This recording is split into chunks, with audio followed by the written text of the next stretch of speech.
오늘은 방금 읽은 말씀을 통하여서 봉사 어디부터 어떻게 할까라는 제목으로 말씀을 나누겠습니다. 벌써 마지막 주네요. 2025년 마지막 주로 여러분과 이렇게 예배를 드립니다. 네. 느낌이요. 이 그림 그대로가 작년 12월 달 모습이었던 것 같아요. 자리도 똑같고 네. 거의 옷도 비슷한, 그죠? 네. 내년에는 좀 다른 모습이길 소망합니다. 할렐루야. 빈자리가 채워지고 같이 예배드리고 더 뜨거움이 있는, 아름다움이 있는 그런 모습으로 여러분과 저는 항상 앞에서 이렇게 바라보기 때문에 항상 이렇게 액자같이 딱 찍힐 때가 많아요. 앵글같이 그렇게. 네.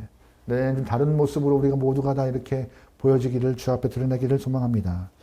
우리가 지난주에 참된 그리스도인은 나의 삶을 하나님께 드리는 것인데 산 제물로 기뻐하는 마음으로 주 앞에 드리는 사람이라고 말씀을 나누었습니다. 삶을 드린다, 참 거창하게 지난주에 표현했습니다. 근데 핵심은 간단해요. 삶이 하나님의 기뻐하는 모습이 있는가, 그 기뻐하는 모습을 드려야 한다고 말씀드렸던 거예요. 하나님이 기뻐하시는 모습. 거룩한 산 제물, 산 제사가 무엇이냐? 하나님이 기뻐하시는 삶이 있는가? 그 삶을 드려야 한다. 그러면 하나님이 기뻐하시는 삶은 무엇인가? 간단히 말하면요, 바로 사랑하는 것입니다. 하나님을 사랑하고 이웃 사랑하는 것. 근데 오늘 조금 더 이웃을 향한 마음을 중심으로 바라보니 바로 섬김과 봉사가 하나님을 기쁘게 하는 삶의 형태가 아닌가라고 해서 오늘 이렇게 말씀을 좀 적어봤습니다. 사실 주일 예배만 참석하시는 분들도 있고 나머지 시간들은 나 몰라라 하는 것, 그것이 삶을 드리는 것이 아닙니다. 삶을 드리는 것은요, 내 시간, 내 에너지를 다 주 앞에 드리는 것이에요. 그리고 하나님과 교회를 위하여서 이웃을 향하여 사용하는 것이 하나님을 기쁘게 하는 것입니다. 그러다 보니 봉사가 빠질 수가 없어요. 섬김이 빠질 수가 없는 거예요. 그러면 조금 더 구체적으로 어떻게 봉사하고 어디서부터 봉사의 모습을 보여야 하는가, 오늘 그 문제를 좀 다뤄보도록 하겠습니다. 여러분 질문 드려볼까요?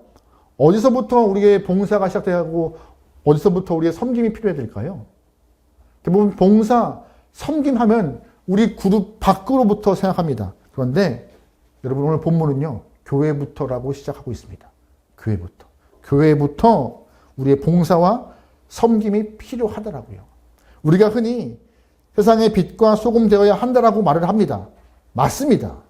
가정에서도 잘해야 하고 직장에서도 선한 영향력을 보여야 하는 것은 맞는 말이에요. 하지만 성경은 우선순위를 둘 때 가정과 직장과 다 좋아요. 하지만 교회 안에서의 섬김, 교회 안에서의 봉사가 없는데 어떻게 밖에 나가서의 그런 섬김과 봉사가 있을까라고 물어보는 거예요. 불가능하다. 교회부터 섬김과 봉사가 있을 때 밖으로 흘러나가는 것이 있다라고 오늘 바울은 말하고 있습니다. 왜요? 교회가 몸이기 때문입니다. 몸이기 때문이에요. 몸부터 신경 써야, 내 몸부터 신경 써야 내 몸 밖에 있는 것들을 쓸 수 있는 것이지, 내 몸도 못 다스리는데 어떻게 내 몸 밖에 있는 것들을 신경 쓰겠어라고 오늘 바울은 말하고 있는 것이에요. 우리 5절 말씀 읽어볼게요. 시작. 이와 같이 우리 많은 사람이 그리스도 안에서 한 몸에 되어 서로 지체가 되었느니라. 아멘. 그리스도 안에서 한 몸이 되었다고 말하고 있어요. 이 말은 교회에 대한 새로운 이해를 돕는 것입니다. 여러분, 교회가 뭘까요? 교회는요, 건물 아닙니다. 우리가 함께하는 교회 하면 이 교회 예배당을 말하고 있는 것 같지만 아닙니다. 교회는요, 예수님을 주로 고백하는 사람들의 모임이 교회예요. 이 모임이 교회예요. 이 공동체가 교회인 것입니다. 이 공동체가 다시 말해서 하나님의 몸으로 지어진 교회인 것이에요. 건물이 교회가 아니라. 이 공동체가 몸이면은 우리는 이 몸에 있는 지체들이라고 말하고 있는 것이 성경은. 그래서 각 몸에 붙어있는 지체를 먼저 신경 쓰고 먼저 사랑하는 것이, 섬기는 것이 신앙인으로서 먼저 해야 하는 것이다라고 오늘 본문은 말하죠. 예수 믿기 전에 다 따로따로 각기 제 길로 갔던 사람들이지만 예수를 구주로 고백한 이후에 다 몸에 붙었어요. 어디에 붙었어요? 예수의 몸에 붙어가지고 한 지체가 되어서 한 공동체를 형성했기 때문에 교회에 먼저부터 신경 쓰는 것이, 교회 영혼들로부터 돌보는 것이 먼저다라고 말하는 것이죠. 여러분, 만약에 발가락 끝에 가시가 박혔습니다. 그러면 어떻게 반응하나요, 우리는? 자동적으로 눈이 가고, 자동적으로 손이 갑니다. 예를 들어서 근데 발가락 끝에 가시가 박혔습니다. 근데 눈은 나랑 너무 멀어. 다음에. 손은 다행이네. 나한테 박힌 게 아니네. 괜찮아. 이렇게 돼야 하나요? 아닙니다. 발가락 끝에 가시가 박혀도 몸이 다 아픕니다. 본능적으로 눈은 가고 본능적으로 손은 가서 뽑으려고 합니다. 이게 한 교회의 모습이라는 거예요. 예수 그리스도를 주로 고백하는 이 지체의 교회가 공동체로서의 주 앞에 서 있는데 어느 누구 하나 아프고 있다면, 어느 누구 하나 슬퍼 있다면, 어느 누구 하나 실족했다면 그것을 그냥 방치하는 것이 맞는가? 바울은 아니라고 말하고 있어요. 아니라고. 뭐부터 챙기라고요?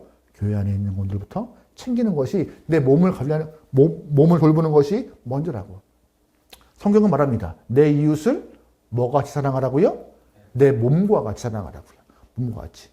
우리가 여기서 중요한 포인트가 뭐예요? 이웃을 사랑하는 것입니다. 그게 포인트예요. 그런데 그 포인트만큼 중요한 것이 있습니다. 내 몸과 같이요. 몸과 같이. 이웃이 몸입니까? 사실 이웃을 향하여서 봉사하고 사랑하고 섬겨야 되는 거 맞아요. 근데 내 몸은 아니에요. 내 몸과 같이예요. 그런데 교회 안에서 함께 이루어진 공동체는 뭐라고 말했어요? 내 몸이더라고요. 몸. 한 지체라고 말하고 있는 것입니다. 뗄래야 뗄 수 없는 공동체 안에는 영혼이기 때문에 그 영혼들을 향하여서 내 몸과 같이 아니라 내 몸이니 사랑하고 내 몸이니 돌보고 내 몸이니 그들을 섬기는 것이 성도로서 온당한 봉사의 모습이다라고 말하는 것입니다. 그러면 성도로서 봉사와 섬김은 어디부터라고요? 교회로부터라고요. 교회로부터라고요. 그렇다고 다른 사람 돌보지 않는다는 것이 아닙니다.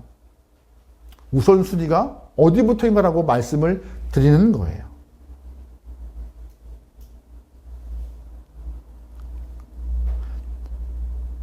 교회를 사랑하고 공동체를 사랑하고 함께 예배드리는 영혼들을 사랑하고 섬길 수 있을 때에 그 사랑과 섬김이 밖으로 흘러나갈 수 있음을 말하고 있는 것이 꼭 성경 안에 있는 방법임을, 순서임을 기억하시면 좋겠습니다.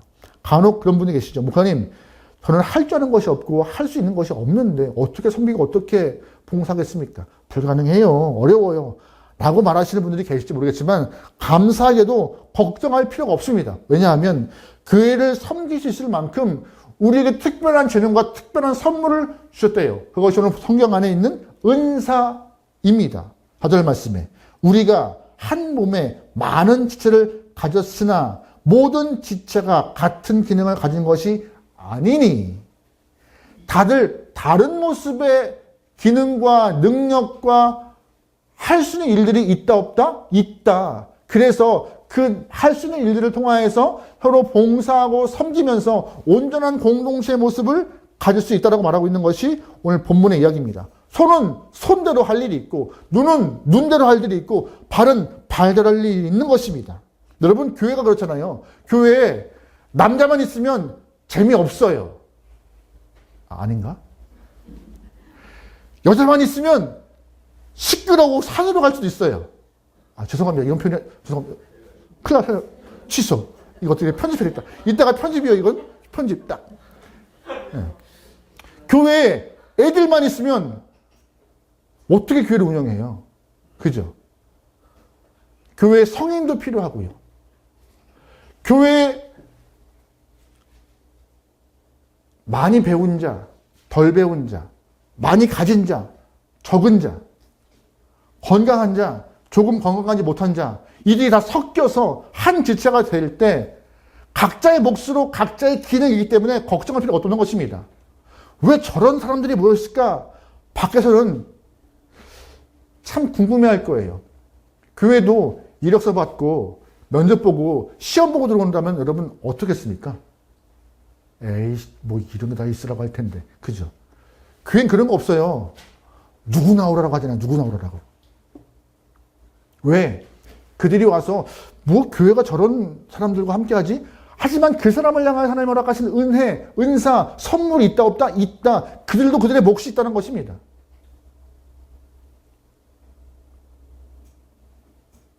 사실 저희 교회는 평균 연령이 그렇게 높은 교회는 아니에요. 그럼에도 저희 이 함께하는 교회에 갓난쟁이 아이 하나 있으면요. 어떨까요, 분위기가? 걔가 할 수 있는 게 뭐가 있겠어요? 예배 시간에 울긴 하겠지. 근데 걔 하나 있으면요. 다들 뒷짐지면서 오휴. 괜히 웃게 되고 괜히 관심 갖게 되고 사랑의 마음으로 계속 그런 거예요. 걔 할 수 있는 거 아무것도 없어요. 근데 존재 하나만으로. 죄송한 표현입니다. 여기 어르신들 계시잖아요. 어르신들이 교회에서 뭐 이렇게 뭐 청소하고 뭐 짐을 지고 하실 수 있겠어요? 못 하십니다. 근데 그 자리에 계신 것만으로도 은혜인 거잖아요. 각자의 몫이 있는 거예요. 기능과 할 수 있는 것으로 평가하는 것이 교회가 아닌 것입니다. 오늘 본문은 감사하게도 하나님은 각 사람에게, 다양한 사람에게 알맞은 은혜, 은사, 선물 주셨다고 오늘 본문은 말하고 있어요. 6절 말씀 읽어보겠습니다. 시작. 우리에게 주신 은혜대로 받은 은사가 각각 다르니 혹 예언이면 믿음의 분수대로. 아멘. 은혜대로 받은 은사가 있다. 근데 그 은사가 다르다라고 말하고 있어요. 다르다. 다르다. 왜 여러분 은사가 다를까요? 이왕이면 같은 은사가 있어가지고 힘을 확 내면 좋은데 각자 왜 다른 은사를 허락했을까요? 다름이 있어야 조금 더 빈틈을 채워지는 것이고 다름이 있어야 조금 더 완벽한 모습의 공동체로 나갈 수 있는 방향이 생기기 때문입니다. 예를 들어서 여기에 목사만 앉았다고 한번 생각해 보세요. 저는 답답할 것 같아요. 무슨 표현이에요? 그 앞에서 설교하는 게 가장 부담스러워요. 목사님들만 계시면은. 네.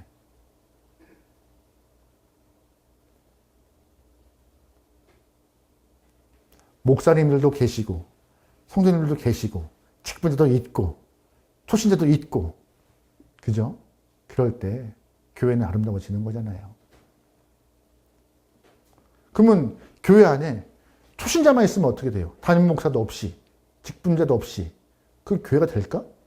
그잖아요. 다 각자의 몫이 있는 거예요.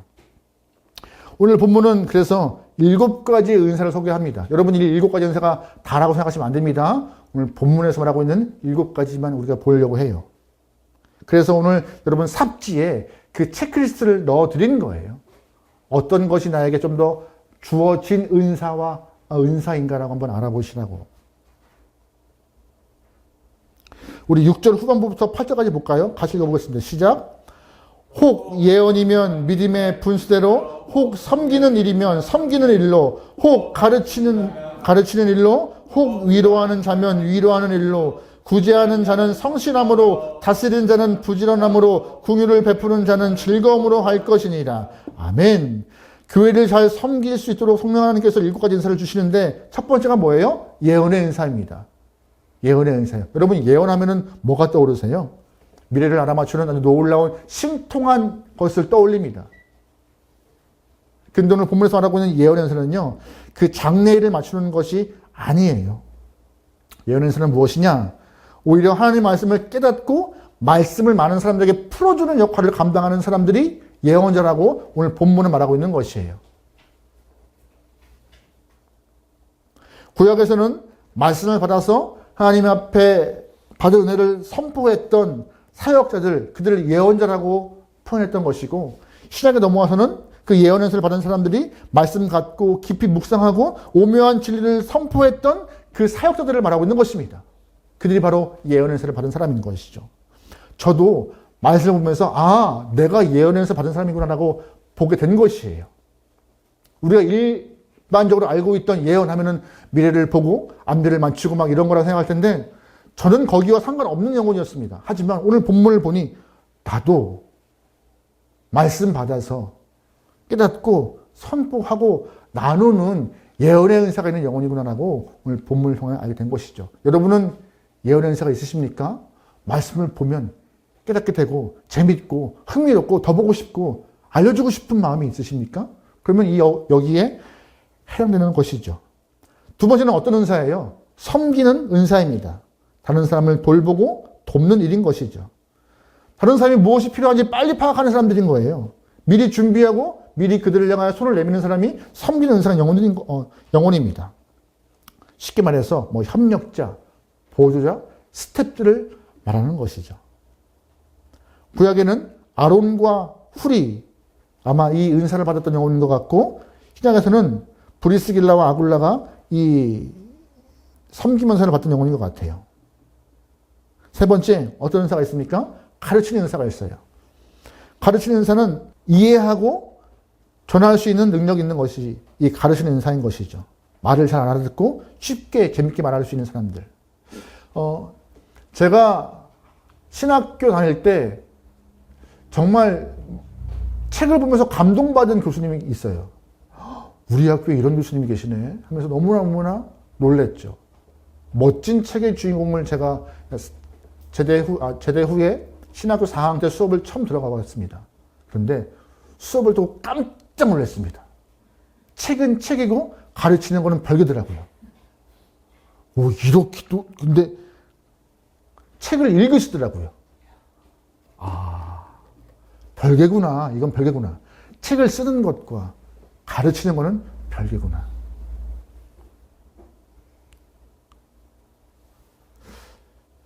안타깝게도 가르치는 은사는 없던 것 같아요.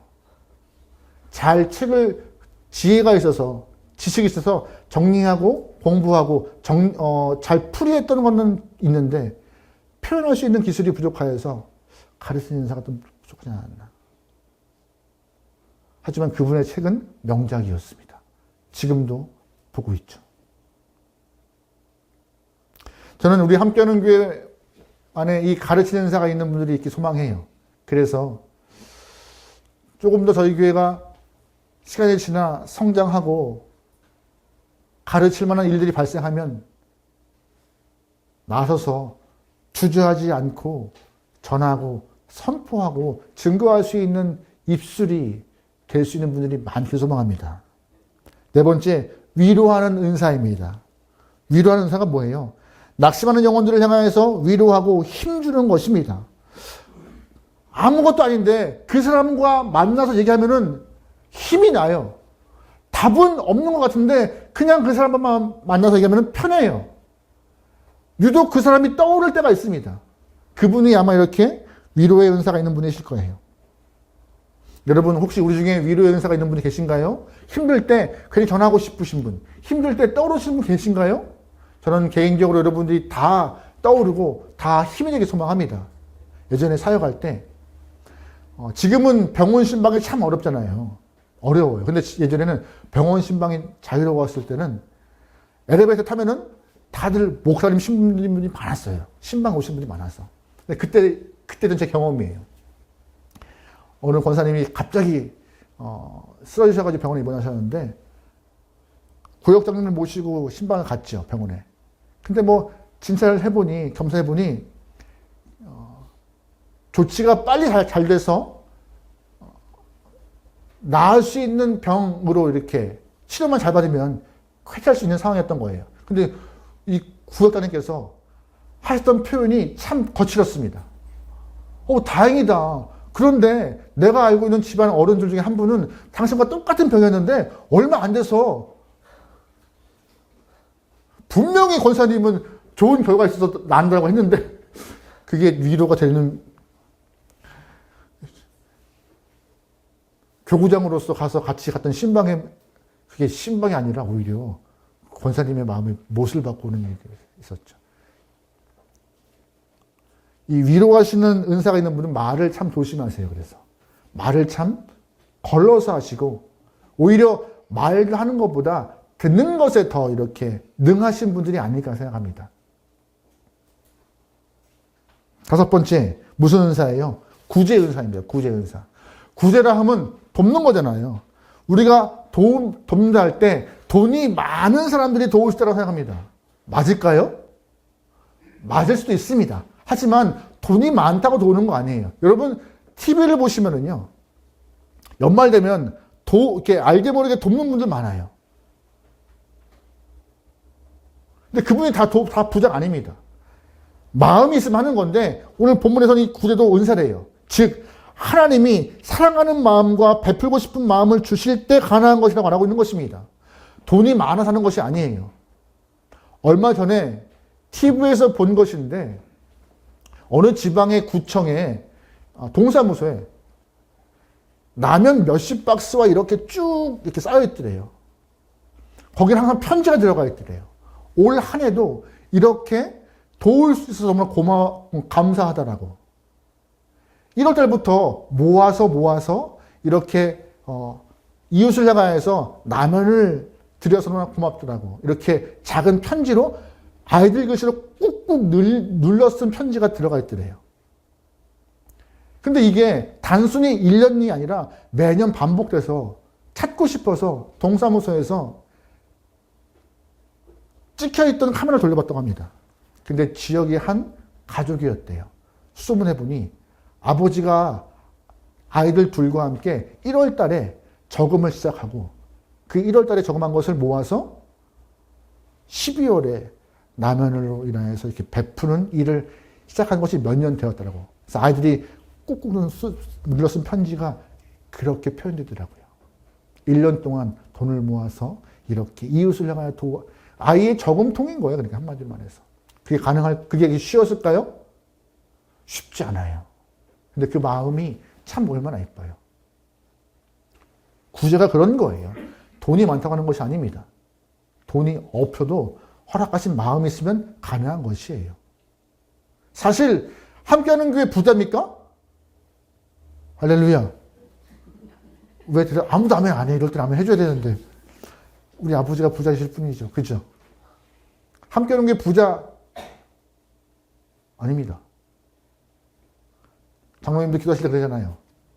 예결산 하면서 내년 예산 세웠다고. 이제 걱정스러우신 거예요. 하나님 어떻게 하면 좋을까요? 근데 기도하시는 분은 또 기도해서 풀어가시는 거고. 근데 연말 되면 우리도 또 풀어지잖아요. 사라져요. 가끔씩은 목사님 교회도 어려운데 우리 교회 자꾸 어렵다고 하지 마세요. 안 어려워요. 그럼 계속 어려워질 것 같아요. 그죠? 달라고 하면 되잖아요. 달라고. 그분 지갑 열어달라고. 그럼 넣으시겠죠. 그래서 쓰는 거죠, 우리는. 아이들은 아버지한테, 어머니한테 용돈 달라 할 때 눈치 안 봅니다. 눈치 안 봐요. 괜히 앞에서 어슬렁거려요. 뭐 마려운 가양아이처럼 앞에서 쭈뼛쭈뼛 거려요. 네.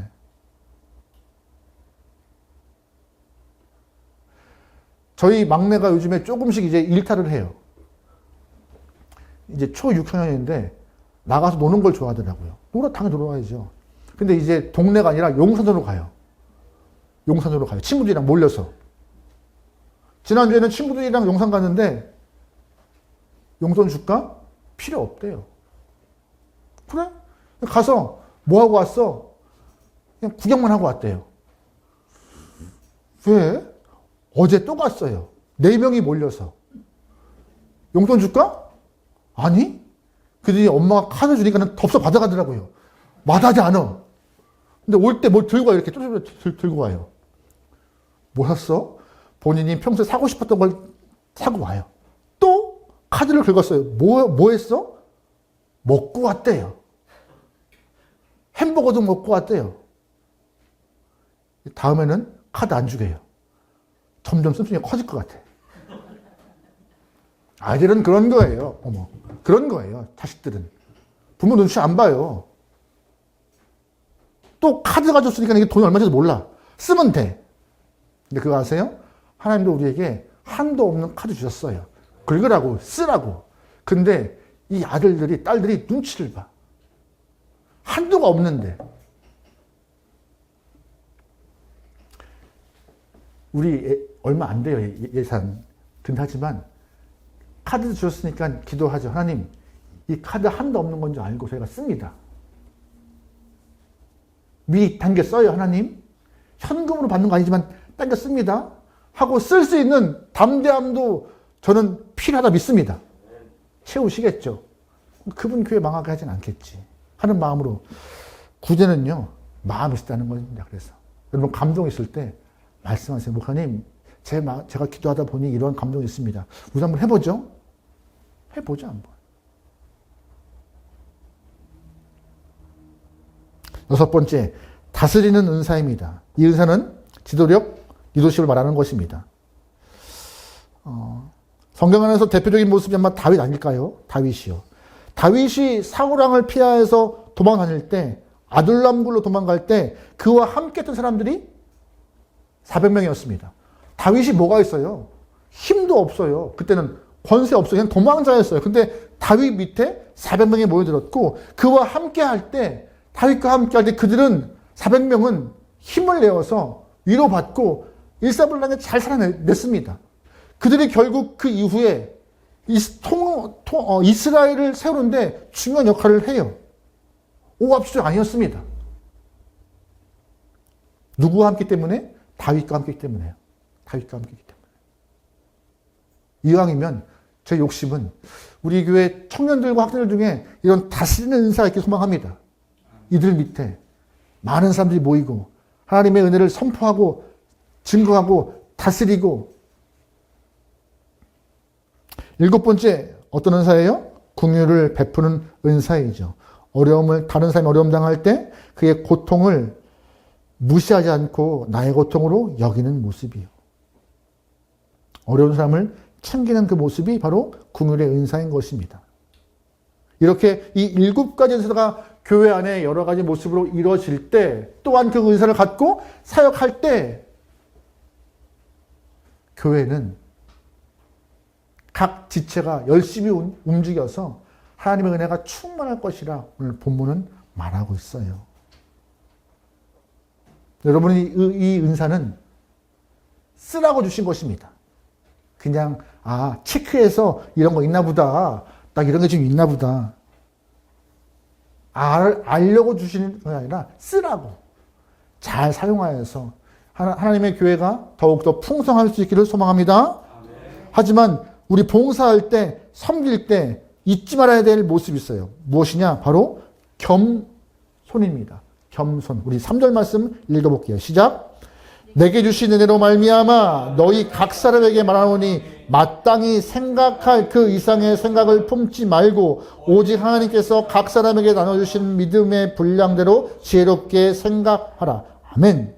3절 말씀에 마땅히 생각할 그 이상의 생각을 품지 말라. 어떤 것이에요? 남의 은사 부러워하지 말고 남의 것 없으려 그러지 말고 나는 예언의 은사가 있는데 너는 긍휼밖에 없어? 야, 그거 어디 쓰겠어? 나는 가르침이 있는데 너는 위로가 있어? 야, 그거 뭐 티가 나? 이러게 아니라 각 사람에게 주신 그 선물의 은사가 있으니 비교하지 말고 너희 생각으로 판단하지 말고 감사함으로 대라는 것입니다. 내 것이 낫다라 하는 우월감 갖지 말고 하나님이 그 영혼을 향해 허락하신 그 귀한 은사를 향하여서 겸손함으로 상대하고 대하고 높이고 함께하여서 서로 이뤄가라고 오늘 본문은 말하는 것이죠. 교회는 공동체입니다. 특별히 우리 함께하는 교회 작은 교회예요. 저는 우리 교회 나가서 개척교회라 말하지 않습니다. 작은 교회라 말합니다. 이 작은 교회, 이 7개 은사가 다 있어서 건강한 공동체가 되게 소망하고 이 작은 은사로 무장하여서 이 교회가 축복의 통로, 은혜의 통로, 사랑의 통로, 위로와 긍휼의 통로, 구제의 통로, 가르침의 통로가 되게 소망합니다. 작으면 작은 대로 쓸 때가 있어요. 크면 큰 대로 쓸 때가 있고요.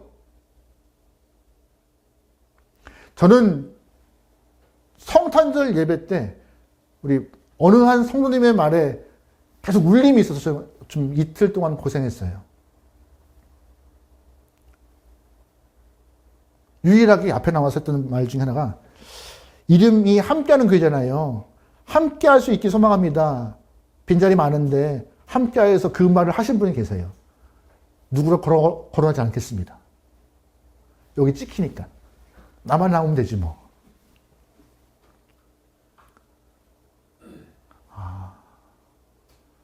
전혀 생각하지 않은 분이 그 얘기를 했다는 것에 대해서 저한테는 굉장한 도전이었고,